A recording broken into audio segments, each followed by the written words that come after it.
welcome to Culinary Platter, and today I'm going to be sharing with you few real life tips that will help you pack efficiently if you are someone planning to move abroad for studies or for work. Okay, so these are few things that I have learned from my own personal experience or few tips that I have inculcated in my own packing. So I thought I'll share it with you guys. And here it goes. The first tip is to know the weather of the country that you are moving to.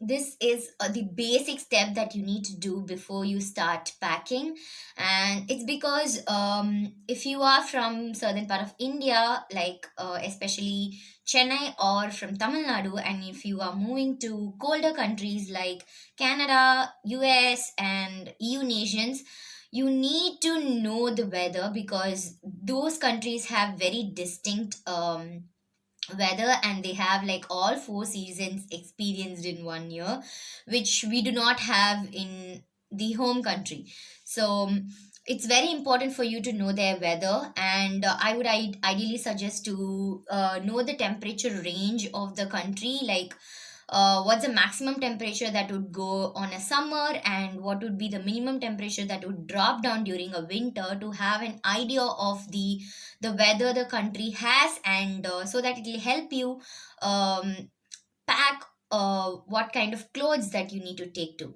So this will be my first and the foremost tip.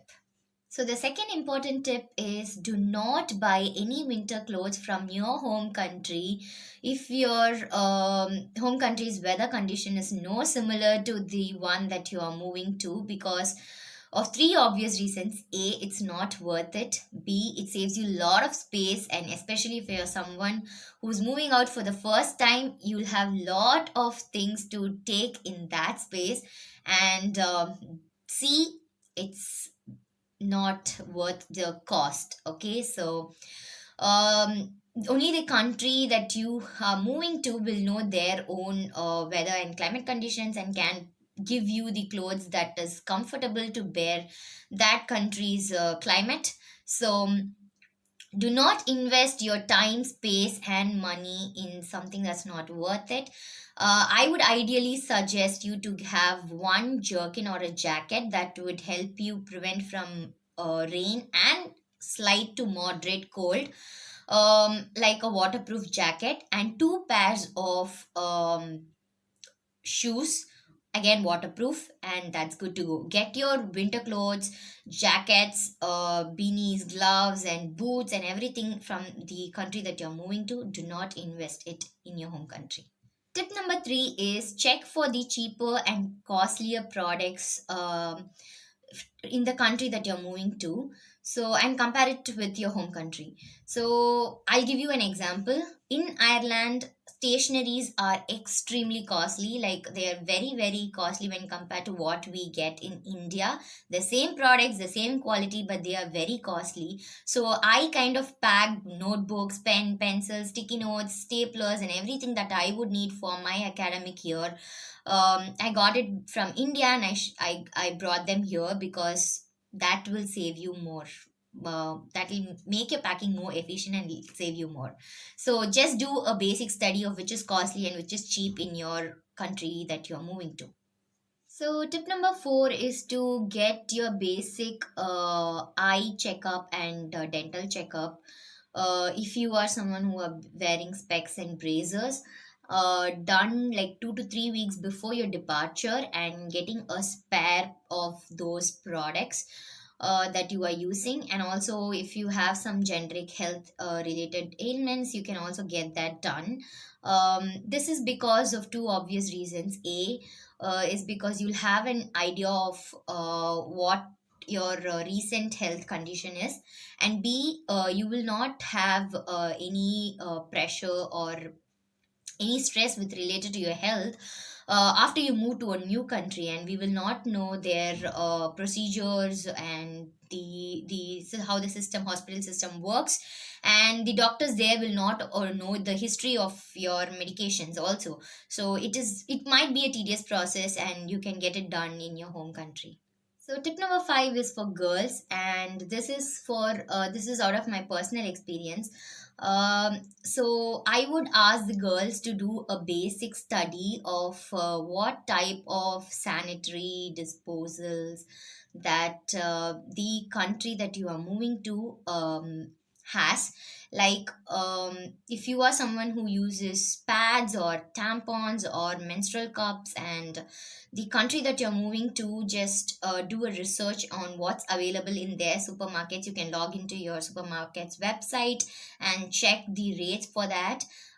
Personally, here in Ireland, tampons are more popular than sanitary pads and menstrual cups, I guess. And I'm someone who uses sanitary pads, and I've not switched to menstrual cups. So the sanitary pads are pretty on a higher end when compared to what we get in our own countries, and they're not for the flow of us. So I kind of got the sanitary pads shipped to me for my entire stay. So do that basic research, and it might come handy. If you're someone who's using menstrual cups, get 2 to 3 cups and your life is good to go. So the next step is to make an Excel sheet of all the products that you're going to pack. So 1 minute.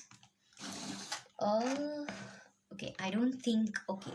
I I hope you guys can see, like, this is an Excel sheet made by me and my mom, like mostly by my mom. And this has everything, right from toothpaste, toothbrush to medicine and kitchen related products, like everything listed out in the Excel sheet, and we would color code them every now and then. We buy and pack it so that we would have an idea of what to buy, or what is bought, and what all is to be um, packed. And you can like categorize them, like clothing, and then kitchenware, living, and shoes or accessories, and then bathroom related stuff, and medicines, stationaries, books, school supplies, and any number of categories you wish. So this is another idea which will help you be more organized and will help your planning much more easier. So the next step is to have a spare of all your electronic device accessories, like chargers, USB cables, adapters, and then your headphones, maybe another spare few pen drives. Please get a spare of these. This is again out of personal experience, and I think 3 months after I came here, my laptop charger ditched me, and I I did not find one here. So and then I had to ship it from UK.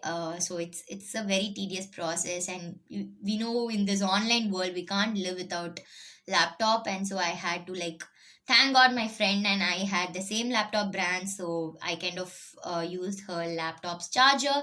But please have a spare of all the electronics devices that you own, accessories. It's good. So the next tip is to get like at least 10 to 12 pairs of lingeries, loungewears, and PJ sets. This is because we do not, laundry our clothes that often, and because since you're living alone and you need certain amount of clothes to run a cycle, and it might take around 2 weeks to 20 days. So you need a sufficient amount of lingeries and PJs and night dresses for that period of time. So I would ideally suggest to have 12 to 15 pairs of your basic night dress or lounge wears or PJ sets and lingeries. So the next tip is, if you are a student and if you are traveling through student visa, contact your airlines and ask for the luggage allowance. You might have some discounts, or few airlines have it like for free also. And it's because, like, ideally in most of the airlines you have 23 plus 7 or plus 12 hand luggage. If you are moving on a student visa, you might be able to take another 23 kg with you for a lesser price, or sometimes for free depending upon the airline. So please contact your airlines and get to know that information so that you can plan your packing accordingly. Okay, so the last tip is to make as many copies as you can of all the documents that you have. That's all your important documents, especially your passports, your visa, and your old and new passports, your visas, and your college admission application letters, and all those. And have minimum 3 to maximum 5 adapters of the country that you're moving to. So these all comes in very handy, and keep all these in your hand luggages so that you can use it whenever you need them. So I think these are the basic tips that might help you in making your packing little efficient and easy. If you guys like this video, please do give a thumbs up and also share. And don't forget to hit that subscribe button to get notified about my videos. Bye.